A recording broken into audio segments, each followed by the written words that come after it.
Mayong adlaw nga Sabado, mga higala. Ania na sab ang atong bagong episode sa Maayong Balita sa Central Visayas.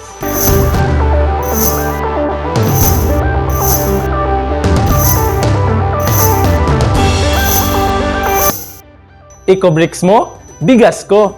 Mao ni ang programa nga padayon nga gipatuman sa Daan Bantayan, Cebu. Ania ang detalye niini. Padayon nga gipatuman sa lungsod sa Daan Bantayan ang ilang Ecobricks Mo Bigas Ko program isip kabahin silang advocacy para sa environmental protection. Ubos sa pagdumala sa Daan Bantayan Municipal Environment and Natural Resources Office o MENRO, ang programa nagtumo nga ilisan ang usa ka kilo nga Ecobricks ug usa ka kilo nga bugas.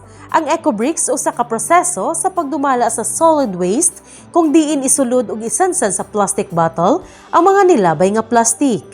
Tinguhan niini nga mapausbaw ang pagtinabangay, mahipo sa saktong pamaagi ang mga plastic ug mahimo kini og usa ka mapuslanon nga produkto. Pinaagi sa programa, ang lokal nga kagamahanan nakakita og bag-ong pamaagi sa paggamit sa Ecobricks.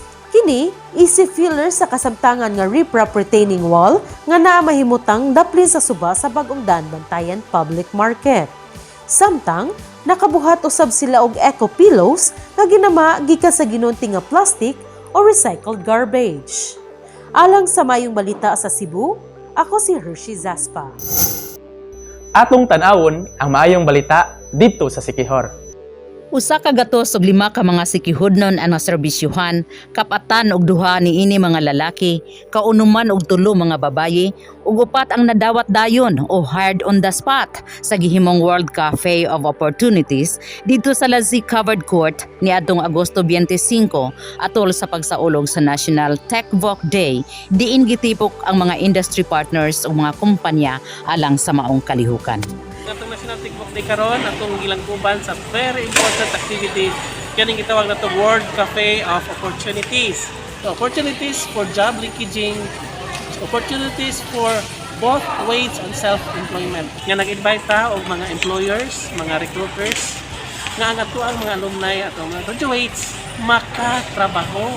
Ang kagamhanan ubos sa panguna sa Technical Education and Skills Development Authority (CONTESDA), kauban sa nagkalain-laing ahensya sa gobyerno, mihatag na usab og higayon og daghang oportunidad sa paglambo ni atong mga graduado sa Technical and Vocational Education and Training or TVET sa mga nawad-an og trabaho, returning overseas Filipino workers ug ilang mga dependents, ni atong buot mo apply og scholarships, skills upgrading, competency assessment, entrepreneurship training ug uban pang mga serbisyo sa gobyerno. Natay mga na-hire ganina nga mga graduates nga naay magsugod na sila mga trabaho by Monday. And then ang atong mga employer code nga niya karon nag-process po sila sa uban nga nang-apply para po sa uban nga mga trabaho within the country and outside of the country. Ang pagsaulog sa Technical Vocational Day pinasikad sa Republic Act 10970 nga gilagdaan ni kanhi Presidente Rodrigo Roa Duterte kinsa mideklarar sa August 25 sa matag tuig isip National Technical Vocational Day sa paningkamot nga makabot ang ekonomikanhong kaayuhan sa rehiyon. Alang sa Maayong Balita sa Siquijor, ako si Rizali Anding Calibo.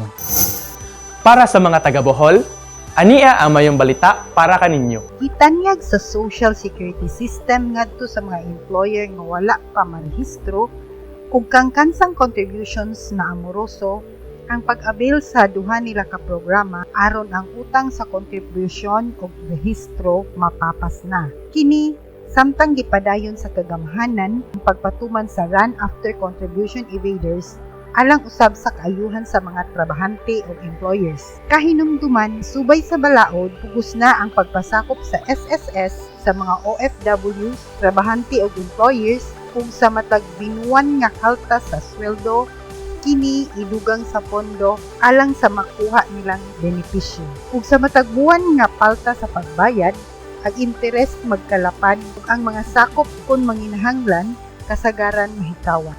Sa miaging simana, 8 ka establishmento sa Bohol gipangwarningan kaysa wala pagparehistro pagbayad sa SSS na sakpan. Luyo ni ining tanan, inay ipangkandado kadtong mga establishmento nga naamoroso may pasensya paghihapon ang gobyerno. Alang sa maayong balita, Central Visayas, kini si LV Bungosya, PIA Bohol. Ug di isab magpauwahi ang Negros Oriental sa paghatod og maayong balita. Gipaning kamutan sa nasudnong kagamhanan na ang matag Filipino adunay maayong panginabuhian. Busa ang Department of Labor and Employment kaabag ang lokal na kagamhanan sa Dumaguete City adunay gipang-apod-apod na negosyo sa kariton o NegoCart sa 183 ka-ambulant vendors sa Dakbayan kaniadtong August 8. Tumong niini na mapalambo ang gamayng negosyo sa mga ambulant vendor ug madugangan sab ang ilahang kita. So mao ni katong mga bicycles with sidecar, aduna ni display glass.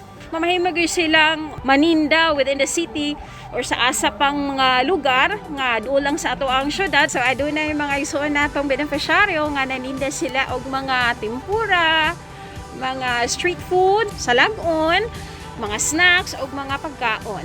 Si Nora Pionela gigamit ang NegoCart sa pamaligya og tempura dapit sa Tiangge. Iyan ning gidugang sa mga gipamaligyang kalanon og sudan. Nalipay, dako kayo katabang. Na katabang pud sa akong anak kay sa eskwelahan siya mo. Tinda, ag balon. Dayong nakapalit siya og mga notebook og uniform. Ang kaning inisyatibo sa DOLE gitan-aw sab na makatabang sa pagbangon sa ekonomiya sa Dakbayan na apektado sa pandemya. Alang sa maayong balita sa Negros Oriental, kini si Roy Anthony Lomotan. Nalingaw ra ba mo sa atong episode today? Aduna ba may nakatunan niini? Comment below sa istorya na inyong nagadahan. O mag-uban na pud ta alang sa maayong balita sunod semana. Alang sa dugang detalye, bisitaha ang musunod.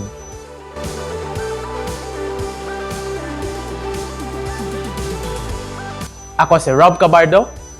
Andam nga matod kaninyo og maayong balita sa Central Visayas.